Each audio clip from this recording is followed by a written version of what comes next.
하나님의 은혜가 함께 하시기를 축복합니다. 오늘 함께 보실 하나님의 말씀은 신명기 14장 1절에서 2절 말씀입니다. 너희는 너희 하나님 여호와의 자녀이니 죽은 자를 위하여 자기 몸을 베지 말며 눈썹 사이 이마 위에 털을 밀지 말라. 너는 내 하나님 여호와의 성민이라. 여호와께서 지상 만민 중에서 너를 택하여 자기 기업의 백성으로 삼으셨느니라. 오늘도 엔게지 말씀 묵상과 함께 하시는 성도님들을 축복합니다. 여러분, 하나님은 우리를 사랑하십니다. 우리는요, 우리 인생을 살아가면서 이 진리를 절대로 잊지 말아야 됩니다. 이 때때로 인생 중에 어려움을 만날 때도 있지요. 우린 그러할 때에도요, 하나님은 나를 사랑하신다는 이 진리를 절대로 잊지 말아야 됩니다. 이 고난을 마주했을 때 이 진리를 잊어버리게 만드는 많은 유혹들이 다가옵니다. 어려운 현실 그 자체가 하나님의 사랑을 의심하게 만들기도 하죠. 하지만 하나님은요, 절대로 우리를 향한 사랑을 거두시지 않으셨습니다. 오늘 말씀에서 하나님은 우리와 하나님과의 관계가 무엇인지를 명확하게 말씀합니다. 너희는 너희 하나님 여호와의 자녀이니. 맞지요? 하나님은 우리를 자녀 삼으셨습니다.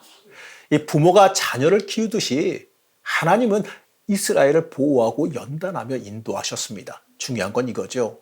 이 부모가 자녀를 키울 때 무조건 자녀들이 좋아하는 것만 주지는 않지 않습니까? 그들이 잘못된 것을 구할 때는 그걸 주지 않을 때도 있고요.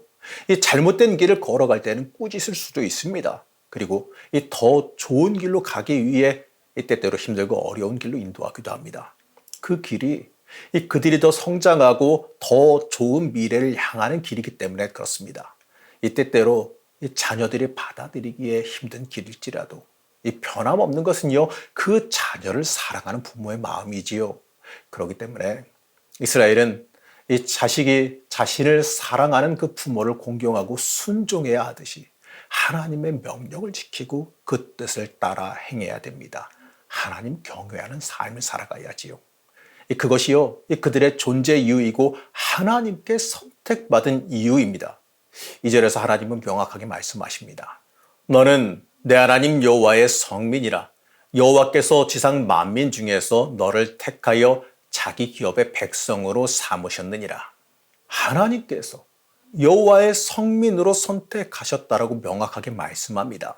그렇기 때문에 이스라엘은 하나님의 기업으로서 하나님께 철저히 순종해야 됐습니다. 하나님께 철저히 순종하며 살아갈 때 이 하나님의 놀라운 은혜와 복을 체험하게 되어 있습니다.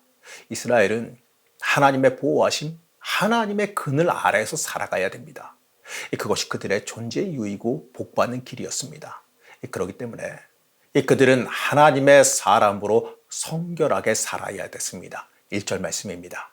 너희는 너희 하나님 여호와의 자녀이니 죽은 자를 위하여 자기 몸을 베지 말며 눈썹 사이 이마 위에 털을 밀지 말라. 이 죽은 자를 위하여 행위를 하지 말라라고 하는 이 말씀은요, 바로 가나안 우상의 문화를 뜻하지요. 하나님의 자녀이니 이 가나안 우상 문화에 빠져들지 말고 하나님의 백성이라고 하는 그 정체성을 철저히 지키라라고 하는 명령입니다. 이스라엘은 하나님의 소유이고 이 거룩한 백성으로 하나님의 뜻을 세상에 보여야 되는 사명을 받았습니다. 그렇기 때문에 더더욱이 하나님의 사람으로 정체성을 명확하게 해야 됐습니다. 그게 살 길이고 그 예비하신 복을 다 받아 누리는 길이었습니다. 우리의 인생도 똑같지요. 우리도 하나님의 자녀이자 백성입니다. 그렇기 때문에 우리도 하나님의 사람으로 우상문화에 빠져들지 말아야 됩니다. 하나님 백성으로서 이 정체성이 흐려지게 만드는 것들에 빠져들지 말아야 됩니다.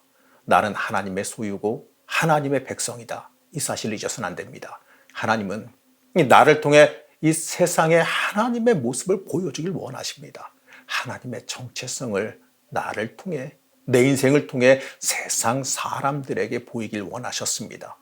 내 삶의 모습을 통해 복음이 전파되어지길 원하십니다. 나는 과연 그 하나님의 뜻에 맞게 살아가고 있습니까? 스스로 한번 돌이켜보시기 바랍니다. 나는 하나님의 사람으로 굳건하게 서서 살아가고 있는지 한번 돌이켜보시기 바랍니다. 내 삶의 자리에서 이 사람과의 관계를 통해 예수의 모습을 보이며 살아가야 됩니다. 그러기 위해서요, 우리는 성령 하나님의 능력을 힘입어야 되고 영적으로 깨어있기 위해서 기도해야 됩니다. 그럴 때 우리는 하나님의 사람으로 굳건히 서게 됩니다.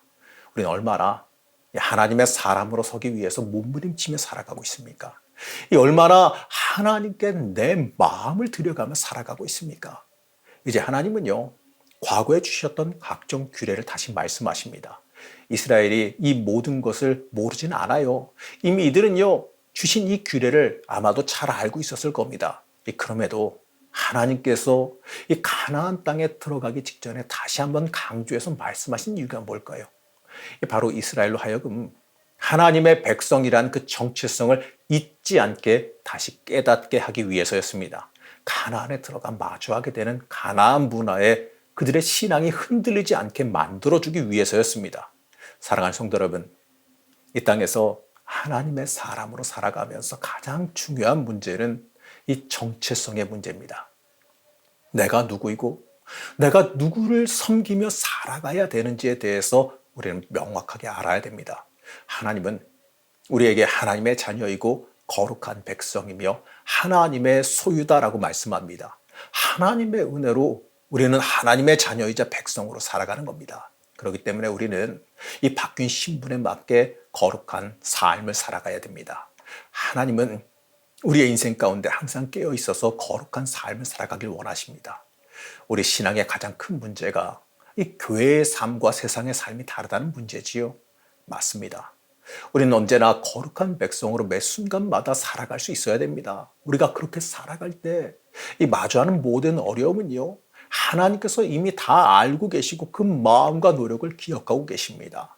사랑하는 성도 여러분, 세상 살아가면서 흔들리지 아니하고 하나님 바라보며 살아가시길 축복합니다. 하나님은 우리를 사랑하시며 가장 복된 길로 인도하심을 믿으시기 바랍니다. 하나님의 그 인도하심 앞에 순종으로 응답하시기 바랍니다. 이 세상에 흔들리지 않고 하나님만 바라보며 나아갈 때 하나님의 은혜와 역사가 우리와 함께합니다. 내가 누구인지, 내가 누구를 위해서 살아가야 되는 존재인지를 잊지 마시기 바랍니다. 오늘 하루도 이 참된 복의 길 위에 서며 살아가시기를 시간 간절히 축복합니다. 우리를 사랑하신 하나님, 우리를 자녀 삼으시고 백성 삼아주심에 감사드립니다. 하나님의 사랑을 받은 사람으로서 이 땅을 합당하게 살아가길 원합니다. 부족하고 연약한 우리를 도우셔서 흔들리지 않는 하나님의 사람으로 굳건히 서게 하여 주시옵소서. 오늘 하루도 하나님 은혜 안에 살아가길 소원하며 예수님의 이름으로 간절히 기도드렸습니다. 아멘.